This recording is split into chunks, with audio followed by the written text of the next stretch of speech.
Santa Catarina tem menor taxa de insegurança alimentar do país. Resultado é reflexo de bons índices de emprego e agricultura diversificada.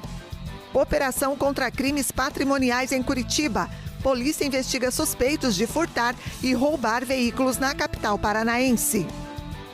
Santa Catarina é líder nacional na exportação de bananas. Drones ajudam a identificar problemas, protegendo produção. Donald Trump torna oficial tarifas de 50% sobre Brasil. Sobretaxa entra em vigor em 6 de agosto. Algumas mercadorias ficam de fora da cobrança. Terremoto na Rússia provoca tsunamis no Pacífico. Tremor de 8,8 de magnitude é considerado o mais forte desde 2004. E você vai ver também o último adeus à lenda do heavy metal. Milhares de fãs acompanharam o cortejo fúnebre de Ozzy Osbourne na Inglaterra. Essas e outras notícias a partir de agora no Pix News.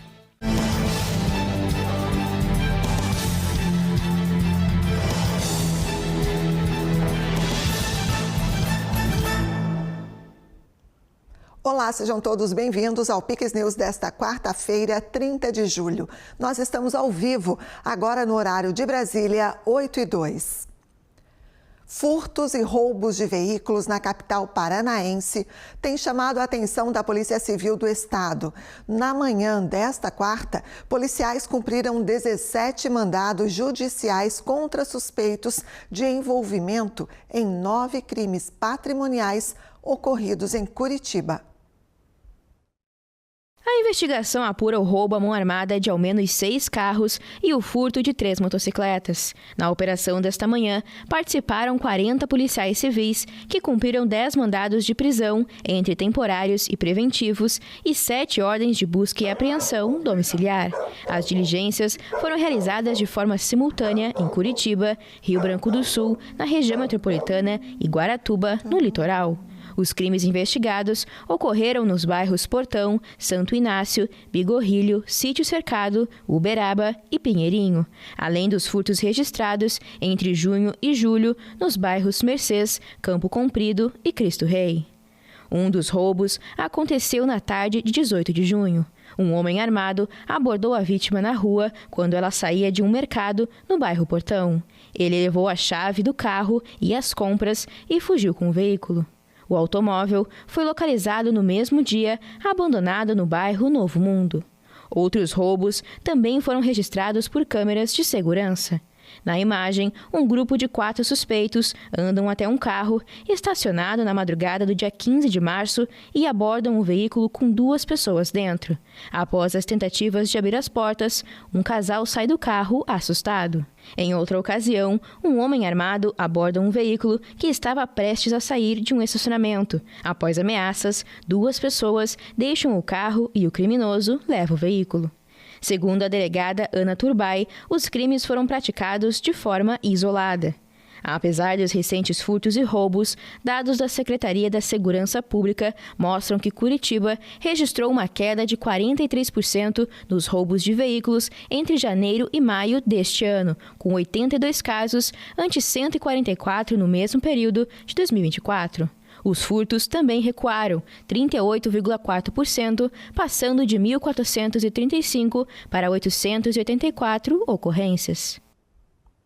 Uma ótima notícia para o estado catarinense. Santa Catarina registrou o menor índice de insegurança alimentar do país. É o que mostra o CADINSAM, o indicador de risco de insegurança alimentar municipal, elaborado a partir dos dados do CadÚnico. O documento mostra que o estado ficou em último lugar no ranking das unidades de federação na proporção de famílias em risco de insegurança alimentar grave, com apenas 3,5%. Segundo a coordenadora de Segurança Alimentar e Nutricional de Santa Catarina, o bom resultado é reflexo de vários fatores, como bons índices de emprego, agricultura diversificada e projetos desenvolvidos nessa área. O estado de Santa Catarina fica muito feliz com esse resultado de 1,5 da sua insegurança alimentar. Isso é um reflexo do estado ao qual nós vivemos, que é um estado empreendedor, onde tem a agricultura familiar um grande marco no seu produção. Aqui nós produzimos vários alimentos. Nós vamos dos vegetais, dos legumes, nós temos muita produção do leite, nós temos produção de frutas e verduras que não encontramos em outros locais. Nós temos a produção de bananas, que são locais da gente, sendo assim sempre produtos com qualidade, para a gente oferecer para a população catarinense. A nossa merenda escolar com isso é um pouco desse reflexo, desses alimentos de grande qualidade. Também que podem ser utilizados nos seus equipamentos de assistência social, nos hospitais, sendo assim sempre produzindo alimentos com qualidade que possam ajudar essa insegurança alimentar.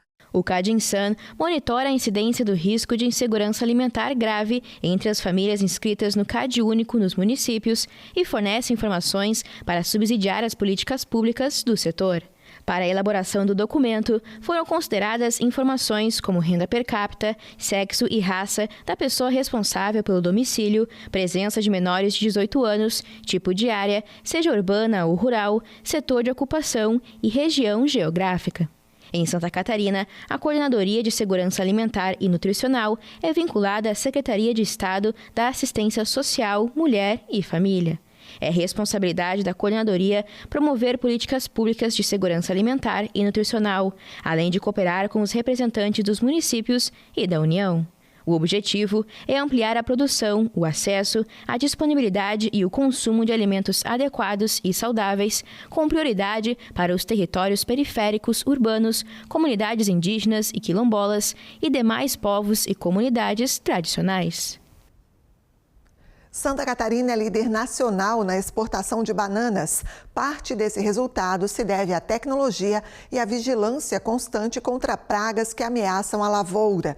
Um novo aliado tem reforçado esse trabalho, os drones. E eles ajudam a identificar problemas com mais agilidade e eficiência, protegendo a produção e garantindo a qualidade da fruta que chega à mesa dos consumidores no Brasil e no exterior. Santa Catarina ocupa o 4º lugar na produção nacional de bananas, mas lidera as exportações da fruta no Brasil. A bananicultura catarinense se concentra principalmente nas regiões norte e do Vale do Itajaí, em municípios como Curupá, Luiz Alves, Massaranduba e Jaraguá do Sul. O bom desempenho do setor está diretamente ligado à sanidade vegetal. Pragas como o mal do Panamá, o moco da bananeira, a traça e a cigatoca negra são combatidas por um sistema rigoroso de monitoramento fitossanitário executado pela Companhia Integrada de Desenvolvimento Agrícola de Santa Catarina, a SIDASC. O controle começa antes mesmo do plantio, com fiscalização de cargas agropecuárias e incentivo ao uso de mudas certificadas. A vigilância segue durante todo o ciclo produtivo, com emissão de documentos obrigatórios para o transporte e venda da fruta. Através do levantamento aéreo, é possível localizar plantas amareladas com sintomas de murchas ou com outros sinais de alerta, permitindo que as equipes a campo possam direcionar melhor as suas inspeções e coletas de amostra. A SIDASC já realiza esse levantamento em áreas de produção, principalmente em áreas onde há ocorrência do mal do Panamá. Para reforçar esse trabalho, a tecnologia se tornou uma aliada. Drones estão sendo utilizados para observar as áreas cultivadas de forma aérea. As imagens ajudam a identificar rapidamente sinais visuais de doenças, como folhas com coloração alterada ou plantas murchas. Além dos drones convencionais, a SIDASC já utiliza drones multiespectrais. Esses mapas usam índices de vegetação, como por exemplo o NDVI, para mostrar o vigor das plantas e a uniformidade dos bananais, sendo assim possível identificar pontos de estresse, seja por doença ou seja por deficiência nutricional. O objetivo é prevenir a entrada e a disseminação de pragas de alto impacto, como a raça 4 tropical do mal do Panamá, ainda ausente no Brasil, mas considerada de alto risco pela Organização Nacional de Proteção Fitossanitária. O uso da tecnologia amplia a eficiência do trabalho de campo e ajuda na tomada de decisões mais rápidas, com benefícios diretos ao produtor e ao consumidor. Isso ajuda a detectar problemas que ainda não são visíveis a olho nu com muito mais precisão. Com essa combinação de tecnologia e fiscalização, a Cidasc tem uma excelente ferramenta para realizar os monitoramentos de pragas e doenças que prejudicam os bananais em Santa Catarina. A produção certificada permite que a fruta catarinense chegue com segurança a outros estados e mercados internacionais. O monitoramento com drones é apenas uma parte de um esforço mais amplo de defesa vegetal em Santa Catarina. A produção segura e sustentável da banana beneficia toda a cadeia produtiva e principalmente a população que tem acesso a um alimento com qualidade garantida. O Porto de São Francisco do Sul obtém recertificação ISO 9001 e 14001, o único terminal catarinense entre os 3 portos públicos com as 2 certificações. Hoje, o Porto de São Francisco do Sul foi recertificado pelas normas internacionais ISO 9001 de gestão da qualidade e ISO 14001 de gestão ambiental. A auditoria foi conduzida pela empresa ONC Certificação e avaliou todos os setores do terminal durante o mês de julho. O terminal integra agora o seleto grupo de 3 portos públicos do país, com ambas as certificações, ao lado de Itaqui, no Maranhão, e Suape, em Pernambuco. A ISO 9001, gestão de qualidade, a ISO 14001, gestão ambiental, são motivos de muita comemoração para a gente porque significam a qualidade do serviço público prestado pelo Porto. Desde a primeira conquista, em 2022, o Porto de São Francisco do Sul renovou as manutenções em 2023 e 2024, mantendo padrões rigorosos em qualidade, segurança e sustentabilidade. Na avaliação, foram consideradas a conformidade legal, contratual, socioambiental e comercial das áreas operacionais, técnicas e administrativas. Somos um dos 3 portos públicos que tem essas 2 certificações e hoje asseguramos essa renovação, demonstrando a preocupação da administração do Porto com a qualidade, com a gestão de processos e, sobretudo, com a melhoria daquilo que a gente oferta aos usuários do Porto de São Francisco. Segundo o relatório da auditoria, o escopo de disponibilização de infraestrutura de navegação, acostagem, entrega e armazenamento de mercadorias atende aos requisitos atuais e está preparado para a expansão futura das atividades. Em termos de movimentação, o Porto registrou 16,8 milhões de toneladas em 2023 e superou esse número em 2024 com 17 milhões de toneladas. É o maior em Santa Catarina e figura entre os 10 maiores portos públicos do país para a carga geral. O impacto econômico se reflete na participação de 50% do aço importado pelo Brasil e 80% da soja exportada por Santa Catarina, além de prêmios recebidos em 2024 pelo Ministério dos Portos pelos bons índices de gestão e crescimento na movimentação de cargas. Agora intervalo e você vai ver a seguir. Terremoto na Rússia provoca tsunamis no Pacífico. Tem o comentário político com o jornalista Tiago Pereira. E ainda, o último adeus à lenda do heavy metal Ozzy Osbourne. Nós voltamos em instantes. Aqui no interior a estrada tem que ser boa. E se for com buraco, credo, a gente perde um tempão. Por isso a gente tá feliz com o novo programa do Estado em parceria com as prefeituras. O Estrada Boa Rural. O programa vai arrumar dezenas de estradas rurais em toda Santa Catarina. Agora meu pai vai levar a produção bem rápida na cidade. Vai sobrar mais tempo para tomar chimarrão e comer a minha cuca. Estrada Boa Rural. Governo de Santa Catarina. Quer uma dose de realidade? O álcool aumenta a dose de violência. Aumenta a dose de câncer. Aumenta a dose de custo público. O álcool mata uma pessoa a cada 12 segundos no mundo. Até quem nunca bebeu uma dose pode ser vítima. Senadores, se o álcool faz mal à sociedade, tem que ter mais imposto. O que é Garopaba? É luz, é verão, é esporte, é música, é tainha, é tempero, é história, é encanto, é tradição, é cultura, é pra criança, é pra família. Garopaba é a Garopaba. Garopaba. Venha viver de perto. A saúde em Santa Catarina acaba de alcançar uma marca histórica. 1 milhão de cirurgias realizadas. O sucesso da saúde catarinense é uma realidade. É claro que precisamos melhorar muito ainda e vem mais por aí. Com investimentos em novas tecnologias e a valorização dos hospitais, estamos fazendo a diferença na vida de milhares de catarinenses. Compromisso com quem mais precisa. Governo de Santa Catarina.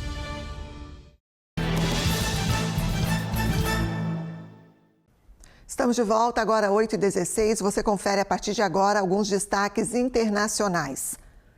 Um dos terremotos mais fortes já registrados provocou tsunamis no Pacífico. O tremor de 8,8 de magnitude no extremo oriente da Rússia levou a ondas de 4 metros, obrigando milhões de evacuações do Havaí ao Japão. O tremor atingiu Petropavlovsk, na remota península de Kamchatka, na Rússia. O fenômeno foi o maior desde 2004, quando um terremoto de magnitude 9,1 perto da ilha de Sumatra, na Indonésia, desencadeou um tsunami no Oceano Índico, matando cerca de 220 mil pessoas em 11 países. Autoridades russas disseram que um tsunami inundou a cidade de Severokurisk, destruindo a área portuária e submergindo a indústria pesqueira local. A população de cerca de 2.000 pessoas foi evacuada. A imprensa estatal russa informou que várias pessoas ficaram feridas sem gravidade. Autoridades de países com o litoral do Pacífico, na América do Norte e do Sul, incluindo Estados Unidos, México, Equador e Colômbia, emitiram alertas para evitar praias ameaçadas e áreas baixas. No Japão, quase 2 milhões de pessoas foram aconselhadas a se deslocar e muitas partiram de carro ou a pé para áreas mais altas. Uma mulher morreu quando o carro caiu em um penhasco durante a tentativa de evacuação. Na praia de Inagi, na província de Chiba, no Japão, um perímetro de segurança foi estabelecido e trabalhadores da usina nuclear de Fukushima, no nordeste do Japão, destruída por um grande terremoto e tsunami em 2011, foram evacuados. No Havaí, o governador Josh Green disse que os voos de ida e volta para a ilha de Maui foram cancelados por precaução. Sirenes de tsunami também soaram perto da popular praia de surf de Waikiki, onde os havaianos fugiam para áreas mais altas. O terremoto desta quarta-feira foi o mais forte na região de Kamchatka desde 1952. O Serviço Regional de Monitoramento Sísmico alertou para tremores secundários de até 7,5 de magnitude. O Serviço Geológico dos Estados Unidos afirmou que este foi um dos 10 terremotos mais fortes já registrados. E após o terremoto de magnitude 8,8 no extremo oriente da Rússia, um vulcão entrou em erupção na mesma região. O Serviço Geofísico russo não indicou qualquer relação entre os eventos até o momento. O vulcão Klyochevskoy, o mais alto da Eurásia e um dos mais ativos do mundo, localizado no extremo oriente da Rússia, entrou em erupção nesta quarta, horas após o terremoto que provocou evacuações e alertas de tsunami na costa do Pacífico. O Serviço Geofísico russo publicou fotos relatando que a lava incandescente flui pela encosta oeste, sem especificar os danos. O organismo não relacionou a erupção ao forte terremoto na costa de Kamchatka, um território praticamente desabitado. O sismo de magnitude 8,8, o mais forte registrado na região em quase 73 anos, desencadeou alertas de tsunami e de evacuação na Rússia e em outros países da Bacia do Pacífico, incluindo Estados Unidos, México e Colômbia. No Havaí, moradores de Honolulu saíram de casa em busca de terrenos mais altos, congestionando o trânsito.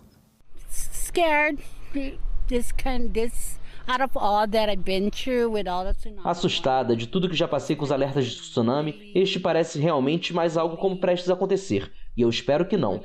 Estou rezando muito por nossas casas, especialmente por aqueles que moram bem perto da praia como eu. O governador do Havaí, Josh Green, indicou que até o momento não foram registradas grandes consequências. Everything has been okay so far. Olha, tudo tem estado bem até agora. Não vimos uma grande onda, mas quando a água recuou em Haleiwa, vimos alguns barcos nas pedras secas e na areia. Isso nos fez hesitar. Isso não acontece sem razão. Quando a água recua assim, significa que há atividade no oceano. Então, novamente, mantemos nossos dedos cruzados para que não soframos um grande tsunami. Novamente, as pessoas estão atentas e seguras, e isso é algo que apreciamos. No Japão, autoridades emitiram inicialmente um alerta de evacuação para quase 2 milhões de pessoas, mais tarde rebaixado apenas ao nível de aviso. Eu realmente não acho que o tsunami vai vir, mas após o que aconteceu em 11 de março de 2011 e todos os grandes desastres no passado, eu acho que as pessoas estão sendo muito cautelosas. Então eles estão dizendo tudo isso, mas honestamente eu não acho que realmente virá. Dito isso, o Japão tem regulamentações estritas para começar.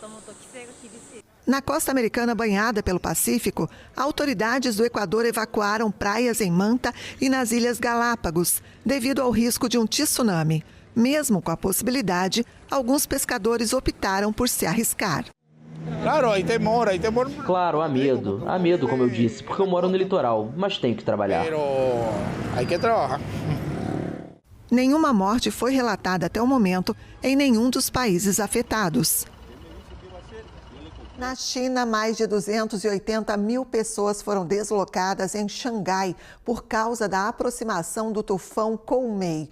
Cerca de 1.900 abrigos temporários foram montados na metrópole. O fenômeno, que atingiu a província de Zhejiang, deve provocar chuvas torrenciais e ventos fortes nas próximas horas. O Observatório Meteorológico Central de Xangai elevou o alerta amarelo de chuva para laranja, o segundo nível mais alto. Quase um terço dos voos dos 2 aeroportos internacionais da cidade foram cancelados. Portugal conseguiu controlar nesta quarta-feira alguns dos grandes incêndios florestais que consomem áreas do norte e centro do país. Na Espanha, o fogo causou enorme destruição e levou à evacuação de vilas e ao fechamento de estradas. Os bombeiros conseguiram controlar algumas das dezenas de incêndios florestais que assolam Portugal. Ao mesmo tempo, aumentam os temores de que as condições meteorológicas possam atiçar ainda mais as chamas. Cerca de 2.000 bombeiros, apoiados por aviões, foram mobilizados para 7 grandes incêndios no norte e centro do país, de acordo com o último boletim da Agência de Proteção Civil. Centenas de outros estavam concentrados no controle de focos que estavam em processo de resolução e não apresentavam risco de propagação. Um incêndio que começou em um parque nacional, perto de Ponte da Barca, no norte do país, no sábado, estava implacável, levando o prefeito Augusto Marinho a pedir reforços para a vila de Germil, ameaçada de ser cercada pelas chamas. Enquanto isso, um incêndio no centro, perto de Arrouca, que começou na segunda-feira, era o que mais mobilizava recursos, com 780 bombeiros, 260 veículos e 8 aeronaves. Do outro lado da fronteira, na Espanha, um incêndio destruiu 2.500 hectares na província ocidental de Cáceres, levando à evacuação de 6 aldeias e ao fechamento de estradas. Na província vizinha de Ávila, outro incêndio, que começou na segunda-feira, isolou a vila de El Arenal. As autoridades portuguesas e espanholas emitiram alertas públicos sobre o risco de incêndios em meio às condições extremamente secas. Os dois países, como muitos outros, enfrentam incêndios florestais todos os verões.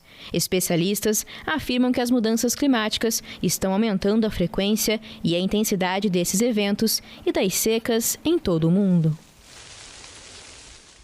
O homem que matou 4 pessoas a tiros em Nova York mirava a Liga Nacional de Futebol Americano por acreditar ter sofrido lesões após praticar o esporte.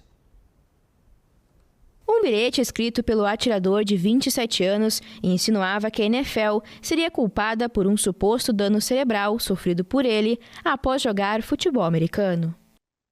Yes, he did have a note on him. Sim, ele tinha um bilhete. O bilhete insinuava que ele sentia ter ETC, uma lesão cerebral conhecida em praticantes de esportes de contato. Ele parece ter culpado a NFL pela lesão.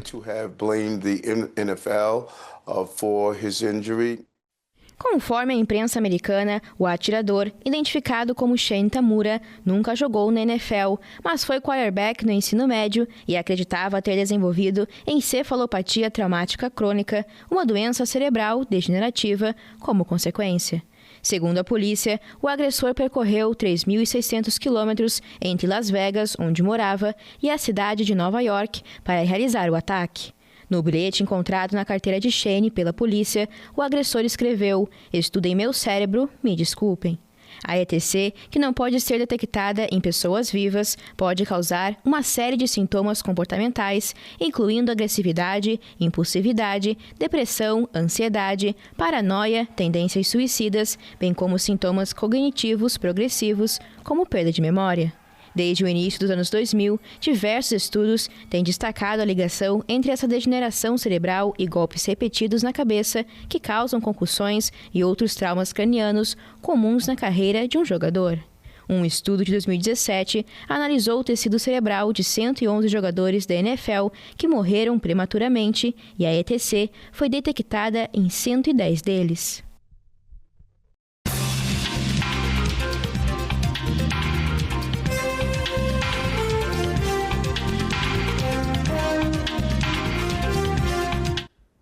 O Federal Reserve, o Banco Central dos Estados Unidos, manteve as taxas de juros inalteradas pela quinta vez consecutiva, em um novo desafio à pressão do presidente Donald Trump para reduzi-las. 2 governadores da autoridade monetária, porém, foram contrários e queriam baixar as taxas.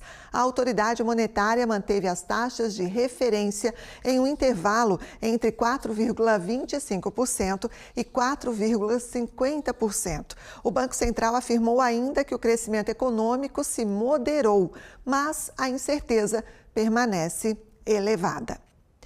E o presidente dos Estados Unidos, Donald Trump, anunciou que as importações indianas vão enfrentar uma tarifa de 25% a partir de 1º de agosto e que também haverá uma penalidade para a compra de equipamentos militares e petróleo da Rússia. Em post na rede social, o republicano lembrou que há pouco comércio com a Índia porque as tarifas do país estão entre as mais altas do mundo e sustentou que os Estados Unidos têm um déficit comercial gigantesco com a nação asiática. Donald Trump também relatou que a Índia comprou a maior parte dos equipamentos militares da Rússia e está entre os maiores compradores de petróleo russo, o que, segundo Trump, justifica uma penalidade adicional à tarifa de 25%, mas ele não especificou. A tarifa de 25% anunciada hoje é apenas um ponto percentual menor do que a taxa de 26% que Donald Trump havia projetado para a Índia no mês de abril. Os Estados Unidos impuseram nesta quarta-feira sanções econômicas ao ministro do Supremo Tribunal Federal, Alexandre de Moraes.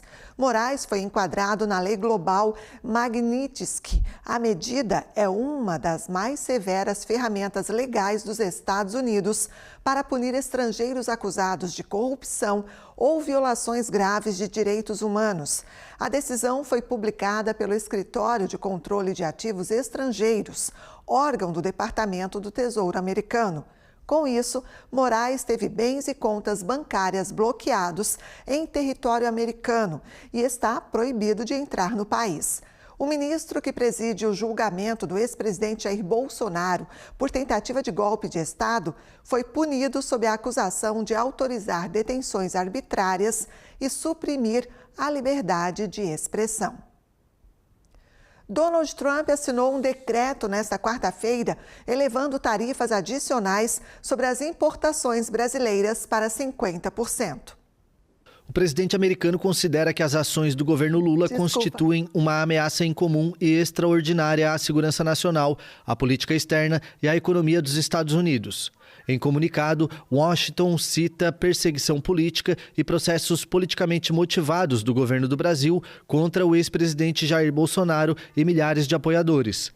Para a Casa Branca, as práticas são graves violações dos direitos humanos que minaram o Estado de Direito. O comunicado afirma ainda que membros do governo brasileiro tomaram medidas sem precedentes para coagir de forma tirânica e arbitrária empresas americanas a censurarem o discurso político, expulsarem usuários das plataformas, entregarem dados confidenciais de usuários americanos ou modificarem as políticas de moderação de conteúdo. No início de julho, Trump ameaçou o Brasil com tarifas de 50% sobre os produtos brasileiros a partir de 1º de agosto, pelo que considera uma caça às bruxas contra Bolsonaro, que virou réu no julgamento do Supremo Tribunal Federal por tentativa de golpe.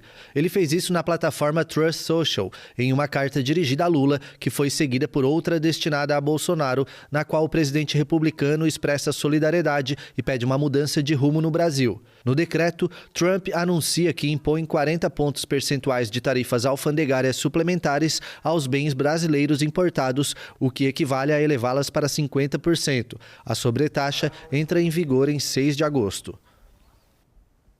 E um dia para ficar na história entre Brasil e Estados Unidos, com a definição da questão das tarifas impostas por Donald Trump, também com a aplicação da Lei Magnitsky.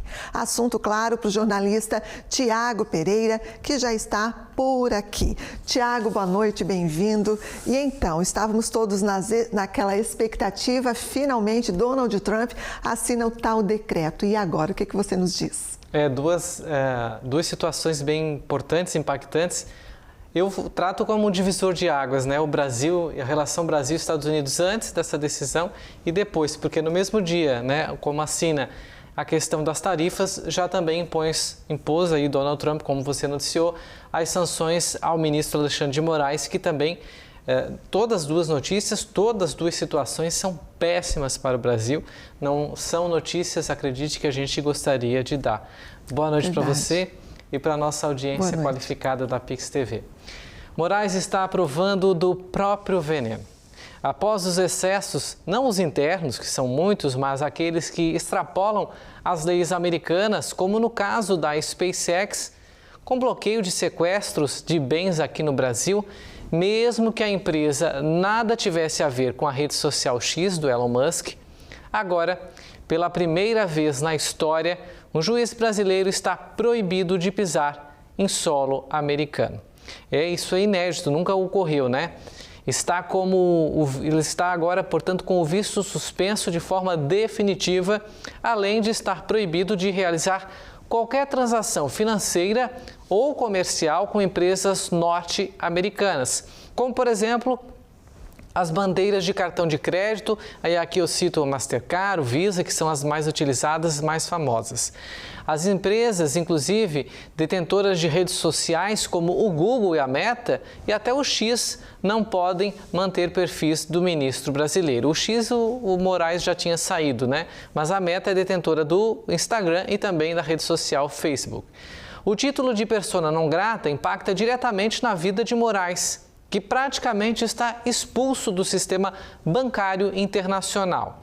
É uma das piores punições que alguém possa ter. Esse mecanismo da legislação norte-americana tem como objetivo punir autoridades internacionais acusadas de violação aos direitos humanos. E a situação de Alexandre de Moraes pode piorar. Porque com a viagem ao exterior de um ex-assessor dele aos Estados Unidos, o Eduardo Tagliaferro, vocês vão de lembrar, que promete abrir aí o jogo em entrevista a brasileiros que residem na América do Norte, entre eles Alan dos Santos. Ele disse que está sendo perseguido e promete contar a verdade, toda a verdade sobre Alexandre de Moraes. Então, aí cenas para os próximos capítulos.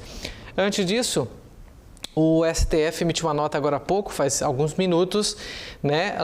Em razão das sanções aplicadas ao ministro Alexandre de Moraes, um dos integrantes do Supremo vem se pronunciar na forma abaixo. Aí eles citam aqui 4 tópicos: o julgamento dos crimes que impactam o atentado à democracia do 8 de janeiro, né?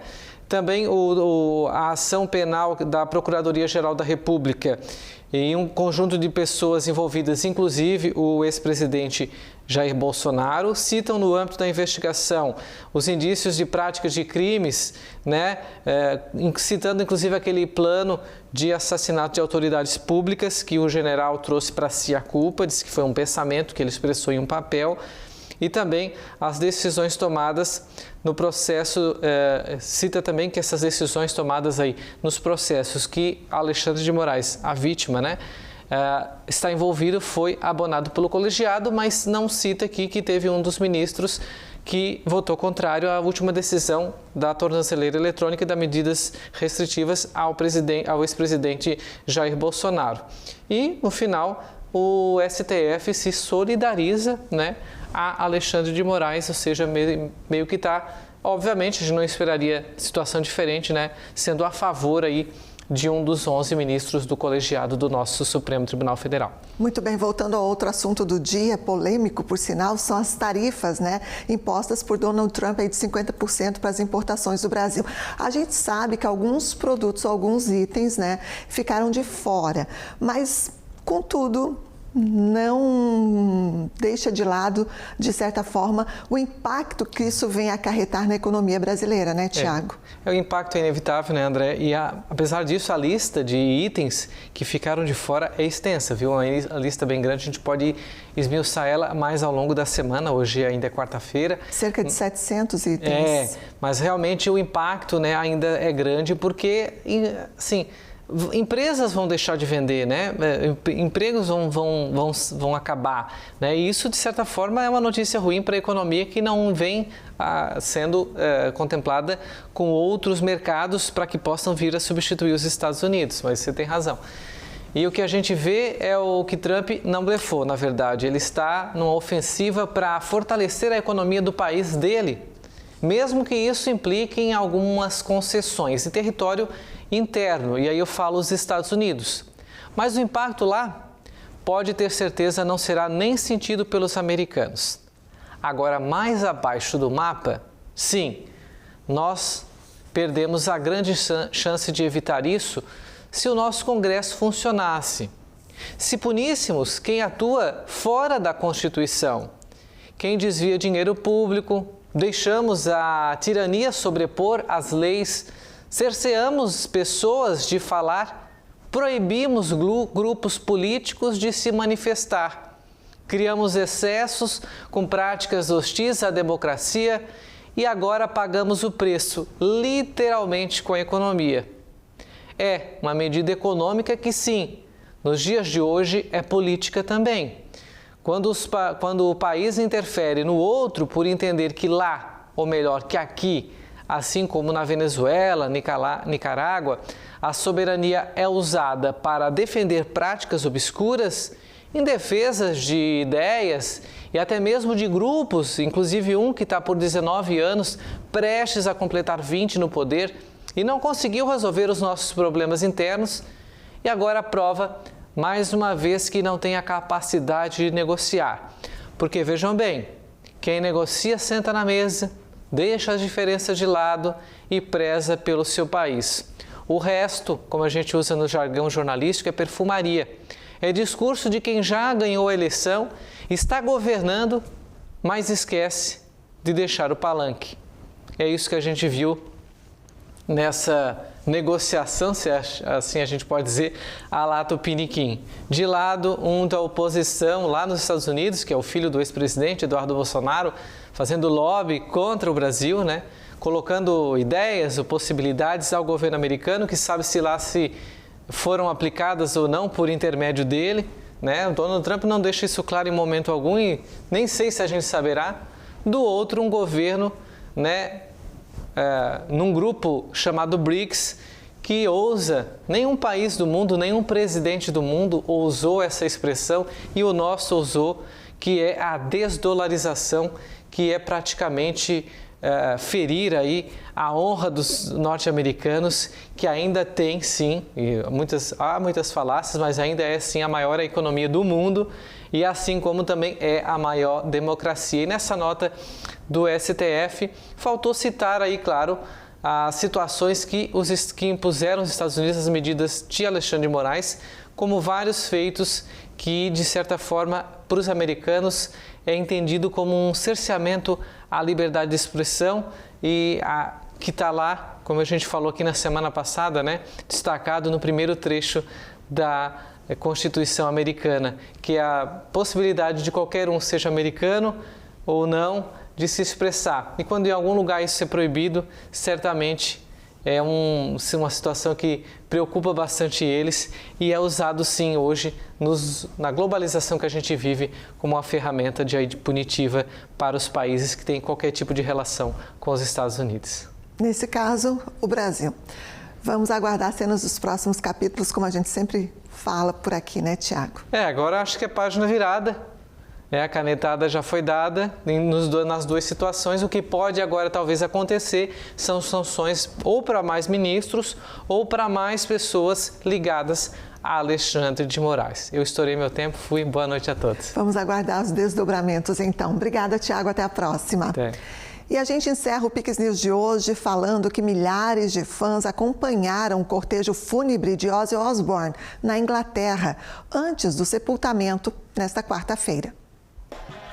A cidade natal de Ozzy Osbourne, na Inglaterra, se mobilizou para se despedir da lenda do heavy metal. As ruas de Birmingham ficaram cheias para acompanhar o cortejo fúnebre. Na frente, um carro funerário transportava o caixão do líder do Black Sabbath. A procissão parou próximo a Black Sabbath Bridge, onde a família do cantor, incluindo a esposa Sharon, depositou flores. Ela estava acompanhada pelos 3 filhos, Amy, Jack e Kelly, e saudou a multidão que entoava o nome do cantor.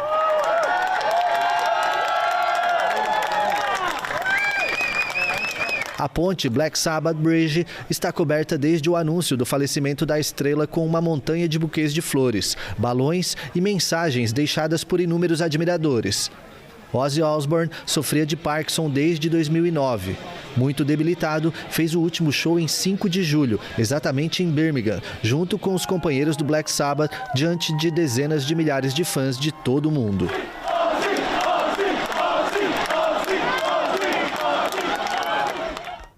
E o Pix News fica por aqui. Nossas reportagens e a íntegra da edição você pode rever no Pix News HD. Curta e compartilhe os nossos conteúdos. Mais notícias também no site pixtv.com.br. Fique agora com o CinePix e a gente se encontra amanhã. Até lá. Pix TV, conectando você ao melhor conteúdo todo dia.